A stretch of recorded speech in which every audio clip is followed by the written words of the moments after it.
Yeah. What? So, yeah. Hello. Hello. Welcome back. Welcome. Hello. There's probably... What? Welcome back. Welcome. Hello. Well, it's just everybody's just triply welcome. I know. So well. You are so You're welcome. so welcome. If you're a new subscriber, hello. Welcome. If you're not subscribed, subscribe. Please. Today we're looking at submissions from Fesshole. And Fesshole, if you don't know what it is a Twitter account ran by a man who people send anonymous confessions to, and they are, I mean, it's a good job they're anonymous because they're really, some of them are potentially incriminating. Mm-hmm. They're anonymous for a reason, Yes. basically. This was the first one that I decided to screenshot for this because you couldn't waterboard this information out of me. There's literally nothing that could get me to confess to this. After a heavy drinking session, I shat the bed. Great start. It Full hooks stop. you in. That's the end of it. That is the end. Told the wife it was the dog to avoid embarrassment. The size and stench was so bad not the that she stench. took him to the vet. Oh no, is this going to end how I think it's going to end? And found out he was showing early signs of stomach cancer. Oh. I inadvertently saved my dog but can never take credit.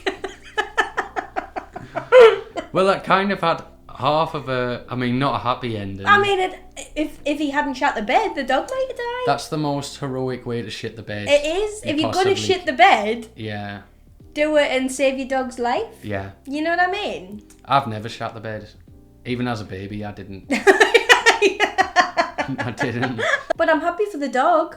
I'm really pleased to hear that the dog survived. Oh, the dog survived? Yeah, it says, I inadvertently saved my dog. Oh, right, okay. So they okay. caught it early Yeah. enough. Right, okay, well that's But the good. dog survived. Yeah. So, No dogs have stomach cancer in any of the ones that I've done. okay, show off. During the pandemic, I started self-publishing gay spanking novels, which for a start, Hold on. I did not know, anybody else Rewind. published gay spanking novels. Just you. Just You me. started that. This yeah. was actually my submissions as I'm coming out. During the pandemic, I started self-publishing gay spanking novels and they've sold so well, I've been able to give up my day job. What? My wife still thinks I'm an accountant. His wife doesn't know. No. I think the biggest question in this is, what is a gay spanking novel? How big is the spanking to write a whole book about. constitute a novel, yeah? And more than one as well, novels. Novels, yeah. Someone's got to do it. Someone has to self-publish gay spanking novels. But you're This right, is I true. don't know what genre of fiction is that? It does intrigue me to look up gay spanking novels, and specifically this guy's ones, if they're good enough that they've sold so well that he can quit his job. Why would you want to buy one though? Just to kind of maybe read the back of it, read the blurb. Read the See the reviews. Just see the 5 stars. Yeah, obviously good reviews. Well, it must be. I mean, it doesn't say that this is a guy, to be fair. This could be a lesbian wife. and it also doesn't specify that it's gay as in 2 men, I suppose. Yeah. Could just be gay. As in happy, as in ye old No, as in 2 women. happy spanking. Oh, As yes. in queer. The other gay. Yeah. I would have to tell someone this anonymously to get it off my chest because I Right. couldn't take this to the grave with me. Go on. Boyfriend on a stag do. I was home, bored and drunk. I went online and found a magician. I said I'd been let down for a big party and could he come quickly and entertain us. The look of absolute fear when he found me, wide-eyed and alone, wanting to see magic. He did 4 tricks, then left. That is tragic. That is magic. You could laugh about that. Yeah. I think that could be pretty funny. But he was so uncomfortable that he did 4 tricks and then left. 4 tricks doesn't sound like very much, but Maybe David Blaine did the one where he was True. locked inside a... true. What's the thing. production value of these tricks? Yeah, exactly. It could have been Darren Brown. Could have been. And he could have hypnotised an entire nation of people. Mm-hmm. The problem with these is there's not enough context, is there really? I think it's the problem with it, but it's also kind of the You beauty in can it. paint around the edges. You fill in the gaps. Yeah, and So- the gap that I have filling in is that it was either David Blaine or Darren Brown. Is David Blaine not dead? Oh no, he's not. Sorry, David Blaine. I thought he was really old. I must be Oh. thinking of someone else. Paul Daniels, No, I know him. No, never mind. Voldemort. Voldemort? He was a magician. Suppose he was. I didn't mean for all of these to be so homoerotic, but this one is another one. Starts off with, I'm straight. Okay. As far as I'm aware, my barber is straight. But the way he massages my earlobes every haircut makes me think he wants to suck me off. And I'd probably let him if he rubbed my ears at the same time. Well. Screenshot of this one because I was laughing because I went to a Turkish barber's once and once only because of this reason. Really? Yeah. So it was... Massage your lugs? Yeah. Isn't that quite nice? It was quite nice, but it was just really odd. And it was just kind of like... I didn't have this much hair. Like, for what purpose? I don't know. Everything was very soft, like the way he touched me and everything. It was all... And it was just me and him in the barber shop. Oh, God. Me and old man at like 2 o'clock on a Tuesday afternoon. And I saw that and I was like, yeah, I wouldn't take it that far. You wouldn't let him suck you off? No, I wouldn't let him suck me off. You didn't sound... That wasn't very sure. No. I'm just What thinking... do you mean, no? I wasn't very sure. I'm just thinking back to it. Yeah, but obviously it creeped us out enough to never go back to him. I think it was the lack of conversation as well. Yeah, it's a bit more intense, isn't it? Yeah. That felt more intimate than the time I went for a massage. That was more intimate? Yeah. The massage, I felt more relaxed when I was in the massage and there was a woman on my back, like... Hammering you. hammering away than this guy caressing me neck Yeah, and I ears and suppose head. it is. I don't know if I trust myself to go back. After 2 years of discussing all matters Turkish with my barber, holidays, cuisine, football, etc., Delight. I found out he's from Morocco and has never been to Turkey. Oh, no. Not only is he Moroccan, he's never set foot in Turkey. Oh, man. Yeah. Well, to be fair, especially- maybe he wasn't talking to him about it thinking you're from Turkey. Maybe he was just like... He was just obsessed with Turkish culture. This guy's in the barbers with all these other Moroccan mates thinking this guy comes in every couple of weeks and he fucking loves Turkey. My big brother told me that when I hit puberty, my balls would fall off and I'd grow new big hairy ones. In sex ed, the teacher asked if we knew what changes would happen to our bodies, and I confidently shared this information. The class broke into fits of laughter. I've never lived it down. That's like a one that you could probably say in a few years and it's funny. Yeah. To bring it up. Yeah. Once your new balls have grown in. Exactly. It's one that I might take on myself. Yeah. And just start telling anyone. Anyone, don't know what they haven't asked. Yeah, no. Did Maybe you not, know? because it only really works on prepubescent boys. Yeah, maybe don't do No, that I won't say actually. that to On people. second thought. No. Those are two things I won't tell them. Don't tell them about balls and tell them to stay away from my Turkish barber. For 10 years, my husband has wanted me to poo on him in bed. Alright, okay, horrendous start, by the way. Fucking hell. This is... No kink shaming round here, okay? Stink shaming, that's what I'm doing. That Right. fucking reeks. Brilliant. I'm sorry. It literally reeks. I am sorry. If we lose a subscriber from this, We know why. I know that's your dirty little secret. I've always said no because I think it's disgusting. Fair. About 2 weeks ago, I gave in and did it.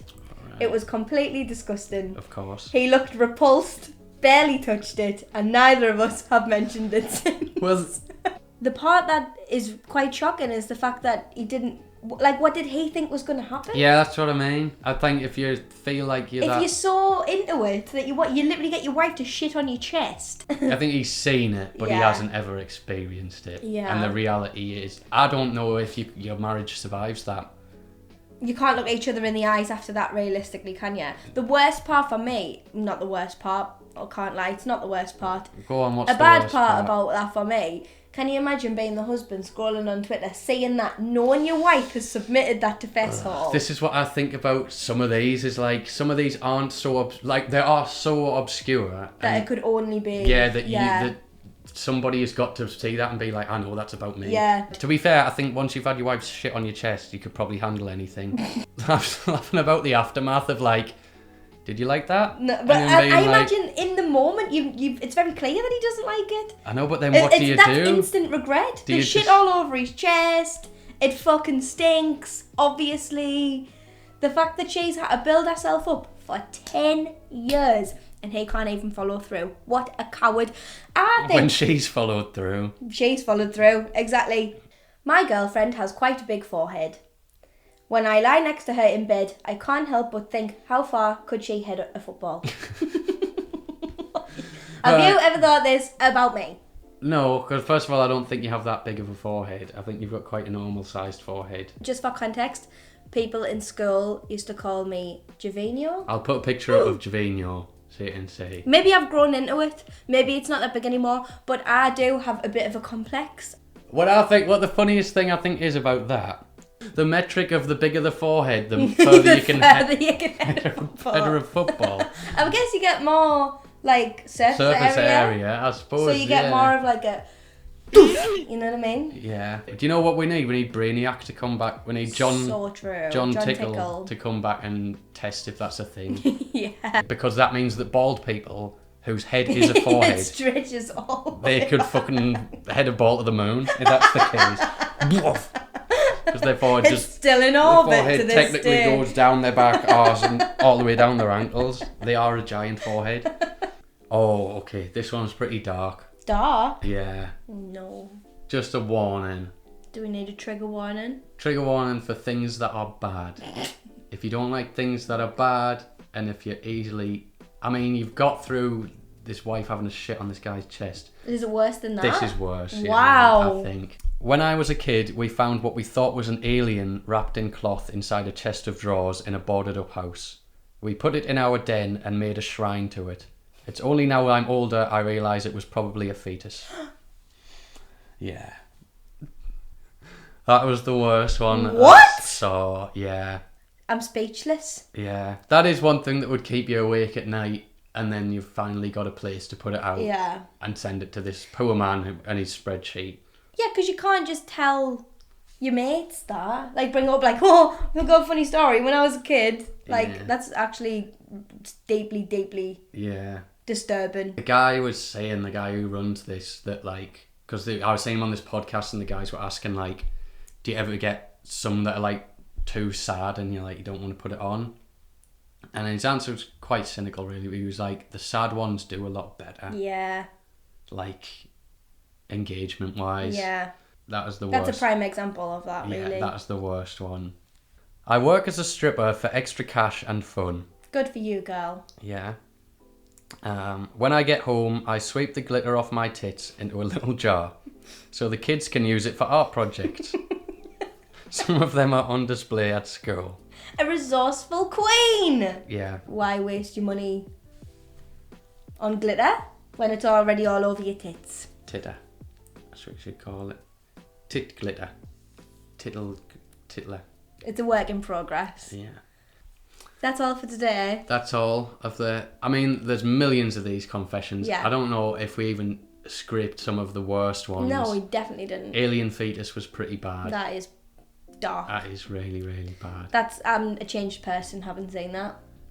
The worst thing is that hasn't affected me as badly as the shit on the chest. Really? Is that actually the worst one for you? I'm just kind of thinking, like, I suppose it wouldn't be as bad if it had kind of, everybody was happy and it went all right. And it was like, okay. That's what makes it so good, though, for Fesshole. Yeah, it's the kind of... They've never mentioned it since. It's the aftermath of, like, I didn't really like that. It was so unsuccessful that they can't even look at each other in the eyes. The cleanup, did he help tidy it up? Well, it was on him, so I'm guessing so. Oh, God. Thanks for watching. Yeah, cheers, and let us know if you want to see more confessions, or if you have an anonymous YouTube account and want to make some. Let us know if you want us to do more. Please subscribe. Like the video. And have a great day. A great day or night or afternoon.